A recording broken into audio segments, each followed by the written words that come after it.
Chapter 2. October 3rd, 1998. Twilight had settled across the mountains, painting the jagged horizon in shades of purple dusk. The winding backtop snaked through the gathering darkness, surrounded by shadowed hills that towered into the cloudless sky, stretching toward Leon the first faint glimmers of starlight. Leon might have appreciated the majestic view a bit more if he wasn't so goddamn late. He'd make his first shift on time, sure, but he'd been hoping to get settled into his new apartment first, take a shower, get something to eat. As it was, he might have time to hit a drive-thru on the way to the station. Changing into his uniform back at the last rest stop had saved him a couple minutes, but basically he was screwed. Way to go, Officer Kennedy. First day on the job and you'll be picking cheeseburger out of your teeth during roll call. Very professional. His shift started at 9, and it was already just after 8. Leon let his boot ride a little heavier on the gas, even as his Jeep whipped past a sign that told him he was half an hour away from Raccoon City. At least the road was clear. Except for a couple semis, he hadn't seen anyone for what felt like hours. A nice change considering the traffic tie-up just outside of New York that had cost him most of the afternoon. He'd actually tried to call the night before to leave a message with the desk sergeant that he might be late, but there'd been something wrong with the connection. Nothing but a busy signal. What little furniture he had was already moved into a studio apartment in the working class, but basically decent trash district of Raccoon City. There was a nice park not 2 blocks away, and it was only a 5-minute drive to the station. No more gridlock, no more overcrowded slums or random acts of brutality. Assuming he could survive the embarrassment of showing up to his first shift as a full-blown officer of the law without having unpacked his bags, he was looking forward to living in the peaceful community. Raccoon is about as far away removed from the Big Apple as you can get. Thank you very much. Well, except the last few months, those murders. In spite of himself, he felt a tiny thrill of the thought. What had happened in Raccoon was horrible, of course, sickening. But the perps had never been caught, and the investigation was really just getting started. And if Irons liked him as much as the heads of the academy had liked him, maybe Leon would get a chance to work on the case. Word had it that Chief Irons was kind of a prick, but Leon knew his training had been top-notch. Even a prick would have to be a little impressed. He graduated in the top 10th, after all.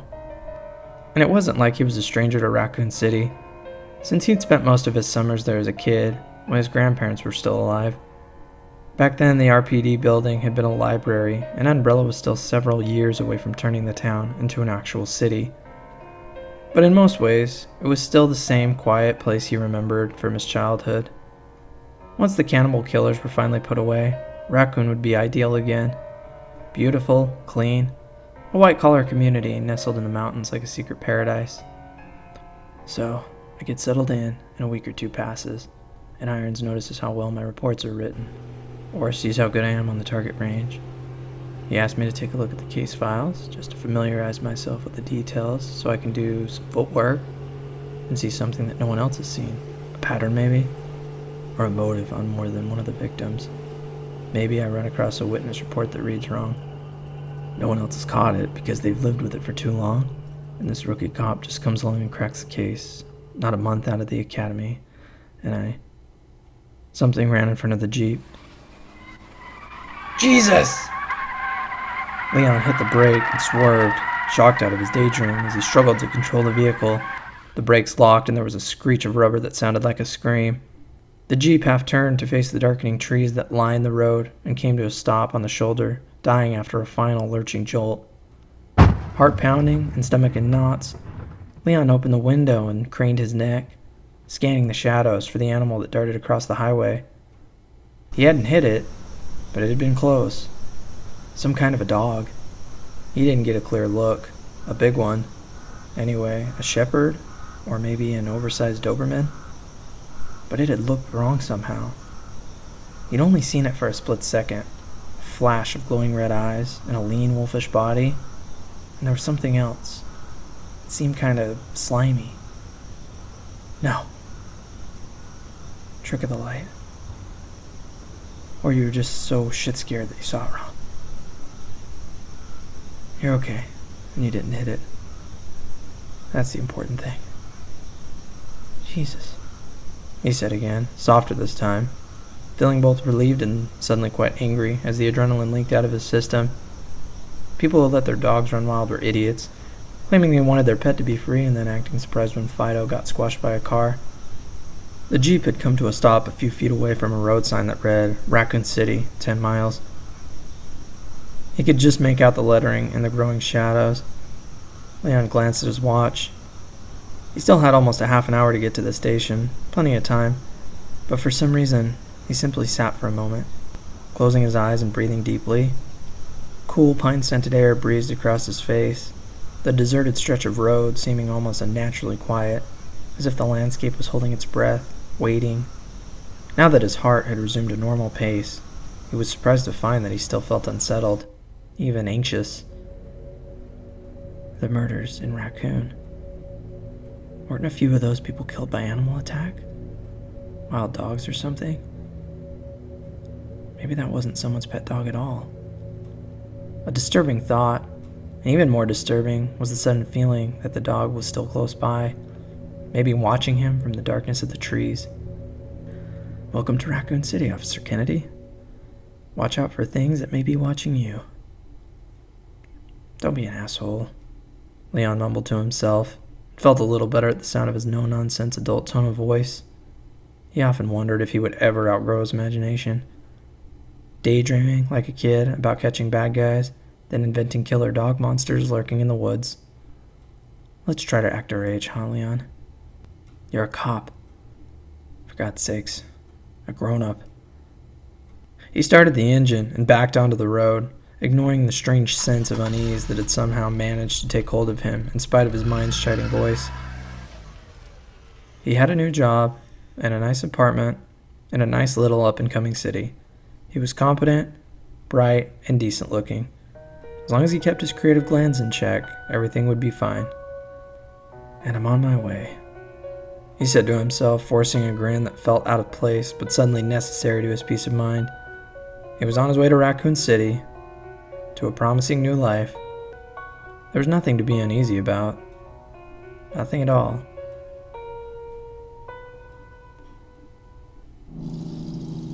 Claire was exhausted, both physically and emotionally, and the fact that her butt had been aching for the past couple of hours wasn't helping matters much. The thrum of the Harley's engine seemed to have settled deep into her bones, a physical counterpoint to the butterflies in her stomach.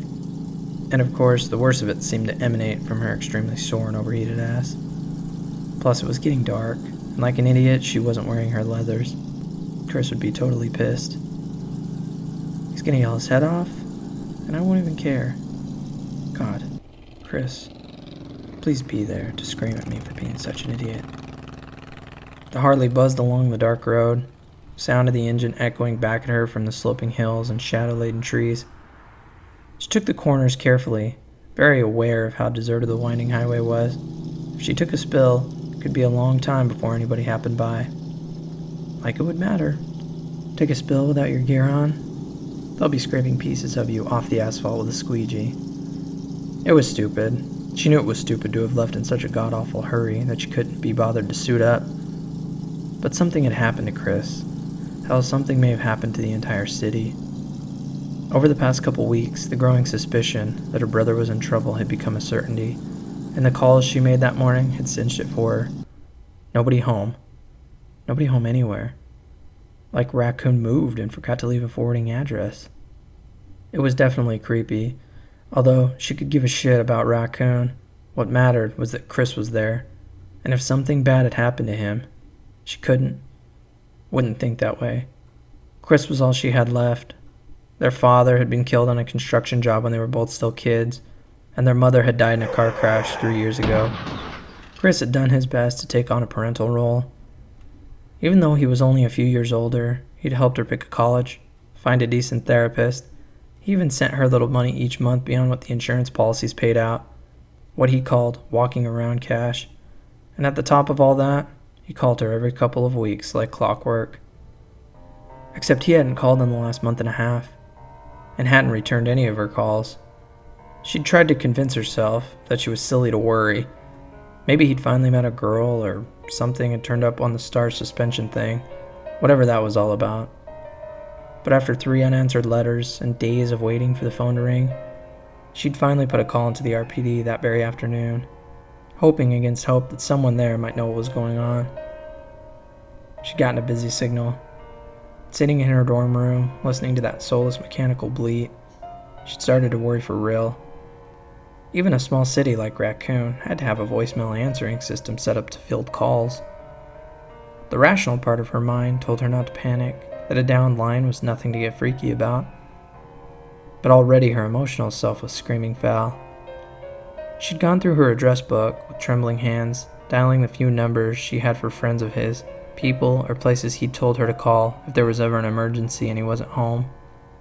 Barry Burton, Emmy's Diner, some cop she'd never met named David Ford. She even tried to call Billy Robinson's number, although Chris had told her that he'd disappeared a few months earlier.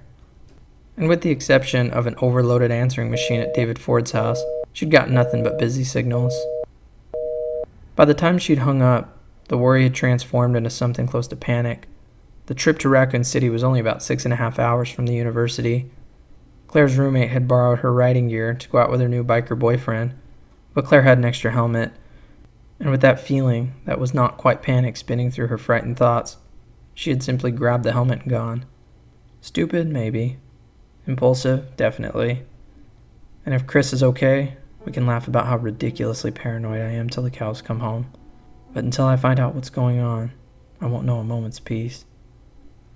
The last of the day's light was draining from the strip of cloudless sky above, although a waxing, nearly full moon and the Softail's headlight gave her enough light to see by, more than enough to see the sign ahead on her left that said, Raccoon City, 10 miles. Telling herself that Chris was fine.